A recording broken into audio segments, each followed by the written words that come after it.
दोस्तों, मैं हूं भानु प्रताप और आपका क्लासरूम में स्वागत है। दोस्तों, जैसा कि आपको पता है कि बुधवार को आरएस प्री का एग्ज़ाम है और उसी के रिगार्डिंग में कुछ फैक्ट लेकर आया हूं जो आपके लिए कुछ महत्वपूर्ण हो सकते हैं प्री के रिगार्डिंग। तो चलिए देख लेते हैं। पहला जो फैक्ट है वो राजस्थान की विधानसभा से रिलेटेड है। तो क्या है ये, इसकी हम बात कर लेते हैं। दोस्तों, हाल ही में अगर हम बात करें राजस्थान विधानसभा का जो सत्र हुआ, पिछला सत्र, उसमें 12 बिल पेश किए गए थे, 12 बिल पास हुए थे। उसमें से 2 बिल गवर्नर ने राष्ट्रपति के पास विचार के लिए सुरक्षित रख लिए, राष्ट्रपति की अनुमति के लिए सुरक्षित रख लिए। तो ये पूछा जा सकता है कि कौन से बिल हैं। तो पहला जो बिल है वह है खाद्य पदार्थ और दवा में मिलावट से रिलेटेड बिल। उसको गवर्नर ने राष्ट्रपति के विचार के लिए सुरक्षित रख लिया, रिजर्व रख लिया। और दूसरा है मैरिज रजिस्ट्रेशन से रिलेटेड बिल। इन 2 बिल को जो है गवर्नर ने राष्ट्रपति की अनुमति के लिए सुरक्षित रख लिया। आपने सुना ही होगा, हाल ही में वापस मुख्यमंत्री, राजस्थान के मुख्यमंत्री ने रिक्वेस्ट की राज्यपाल को कि ये 2 जो बिल है वो वापस लौटा दीजिए, ठीक है, हम इनमें परिवर्तन करेंगे, जो भी आवश्यक परिवर्तन है।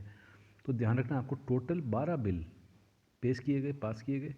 उसमें से 2 बिल कौन से जो है राष्ट्रपति के विचार के लिए गवर्नर ने सुरक्षित रखे, रिजर्व रखे, ये आपको ध्यान में रखना है।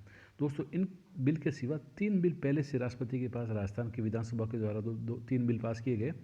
वो 3 बिल पहले से राष्ट्रपति के पास भेजे गए हैं।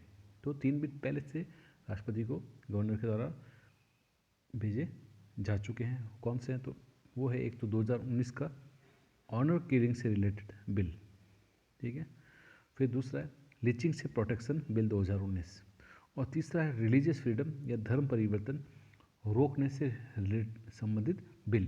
ये 3 बिल पहले से राष्ट्रपति के पास भेजे हुए हैं और 2 बिल अभी गवर्नर ने सुरक्षित रख लिए। तो किसी भी प्रकार से प्रश्न बने तो आपको ध्यान रखना है। अभी टोटल बिल पास किए 2, उनमें से 2 बिल जो है गवर्नर ने राष्ट्रपति के पास भेजने के लिए सुरक्षित रखे, और 3 बिल पहले से भेजे हुए हैं। तो तीनों बिल के आपको नाम ध्यान रखने हैं। उसके सिवा हम बात करेंगे राजस्थान हाईकोर्ट की। अगर बात करें राजस्थान हाईकोर्ट की बात करें तो दोस्तों, राजस्थान हाईकोर्ट से भी प्रश्न बनता है करंट अफेयर्स का, तो उसको भी देख लेते हैं। राजस्थान हाईकोर्ट की अगर दोस्तों बात करें तो 50 पद जजों के पद स्वीकृत है, जिसमें हाईकोर्ट के सीजे का भी पद इंक्लूड है, यानी 49+1 50 पदों की स्वीकृति है। यानी 50 पद जो है हाईकोर्ट में जज हो सकते हैं राजस्थान के हाईकोर्ट में। इनमें से अगर हम बात करें तो 27 के अपॉइंटमेंट हो चुके हैं। अभी हम बात करेंगे जजों की, उनको मिलाकर अभी तक 27 जजों का अपॉइंटमेंट राजस्थान हाईकोर्ट में हो चुके हैं। अकील अहमद कुरैशी राजस्थान हाईकोर्ट के 38वें मुख्य न्यायाधीश बने। दोस्तों, ये आपको ध्यान रखना है, 38वें।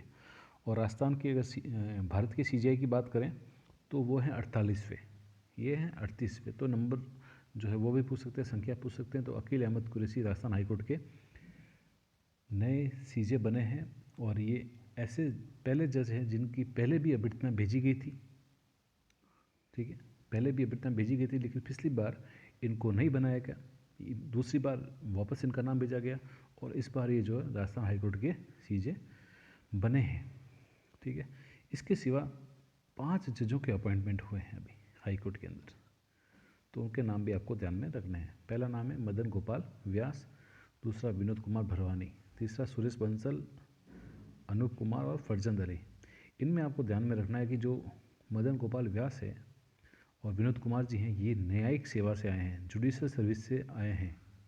जबकि सुरेश बंसल, अनूप कुमार और फरजंद अली जो है, ये 3 जज आपके वकील कोटे से हैं। ये आपको इनका थोड़ा जो डिफरेंस है वो ध्यान में रखना है। इसके सिवा जो फरजंद अली है, ये आपके सॉलिसिटर जनरल के रूप में कार्य कर रहे थे, ये भी आपको ध्यान में रखना है। तो 2 तो न्यायिक सेवा के जज हैं जो प्रमोट हुए, 3 वकील कोटे से आए हैं। तो ये राजस्थान हाई कोर्ट से बनने वाले कुछ सवाल। इसके सिवा अगर हम बात करें दूसरे फैक्ट की जो कुछ अभी हाल ही में चर्चा में थे, तो उनकी अपन बात कर लेते हैं। दोस्तों, इसके सिवा अगर हम बात करें तो 3 जहाज पिछले 1 साल में चर्चा में रहे। 3 जहाज़ों में MV एनास्तासिया, जो कि पिछले कोविड की फर्स्ट वेव से चर्चा में था, जो कि नॉर्थ चाइना में फंसा हुआ था, नॉर्थ चाइना के एक बंदरगाह पर फंसा हुआ था पिछले साल से, कोविड की फर्स्ट वेव से। लगभग 7-8 महीने तक ये फंसा हुआ था और इसमें कुछ भारतीय भी थे। तो लॉकडाउन हो चुका था, तो इसको परमिशन मिली नहीं, इन लोगों को परमिशन मिली नहीं चाइना में जाने की। तो ये सिर्फ वहीं पर उसके उत्तरी बंदरगाह पर, चाइना के उत्तरी बंदरगाह पर फंसा रहा। इसमें कुछ भारतीय थे, इंडियंस थे, तो ये चर्चा में रहा। MV एवर गिवन की अगर हम बात करें तो MV एवर गिवन अभी चर्चा में रहा कि ये अभी आपके स्वेज नहर में फंसा था, स्वेज नहर में, ठीक है। अभी 4-5 महीने पहले ये फंसा हुआ था स्वेज नहर में, और इसमें जो है सारे 25 जो क्रू मेंबर थे वो इंडियंस थे। फिर MV मरीन अभी टर्की के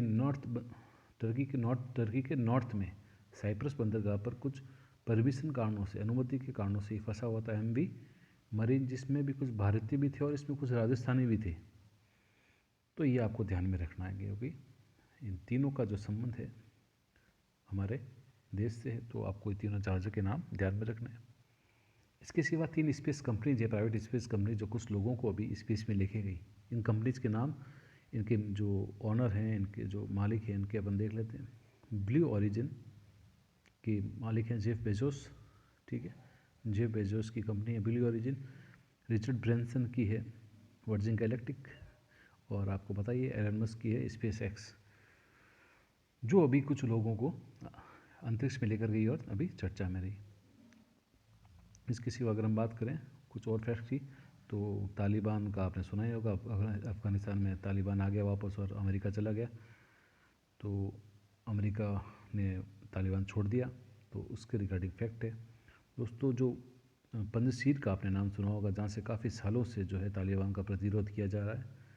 पंजशीर की राजधानी पूछी जा सकती है बाजारक, पंजशीर की राजधानी है, अफ़गानिस्तान में ही पंजशीर है, और वहाँ काफ़ी सालों से जो है तालिबान का प्रतिरोध किया जा रहा था, ठीक है।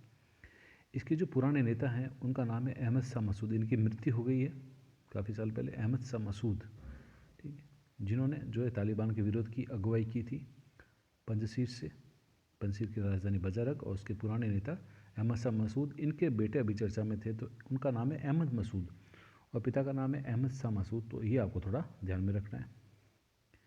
उसके बाद एक महत्वपूर्ण तारीख आती है 31 अगस्त। 31 अगस्त वह तारीख जिस दिन अमेरिका ने अफगानिस्तान छोड़ दिया, अंतिम तारीख 31 अगस्त। तो 30 और 31 अगस्त में भी आपको कंफ्यूज नहीं होना है। उसके सिवा जो अंतिम व्यक्ति अमेरिका के, ठीक है, अंतिम व्यक्ति कौन थे, जो कि आपने फ़ोटो देखा होगा जहाज़ में, शिप में, आपके एयरक्राफ्ट में चढ़ते हुए अमेरिकी एयरफोर्स के क्रिस्टोफर डोनाहू की। तो ये अंतिम व्यक्ति हैं, अंतिम दिन ये, और अंतिम व्यक्ति कौन थे, वो क्रिस्टोफर डोनाहू, अमेरिका के अंतिम व्यक्ति जिन्होंने अफगानिस्तान को छोड़ा। और ये थे Christopher Donahue, 82nd airborne division commander, 82nd airborne के डिविजनल कमांडर।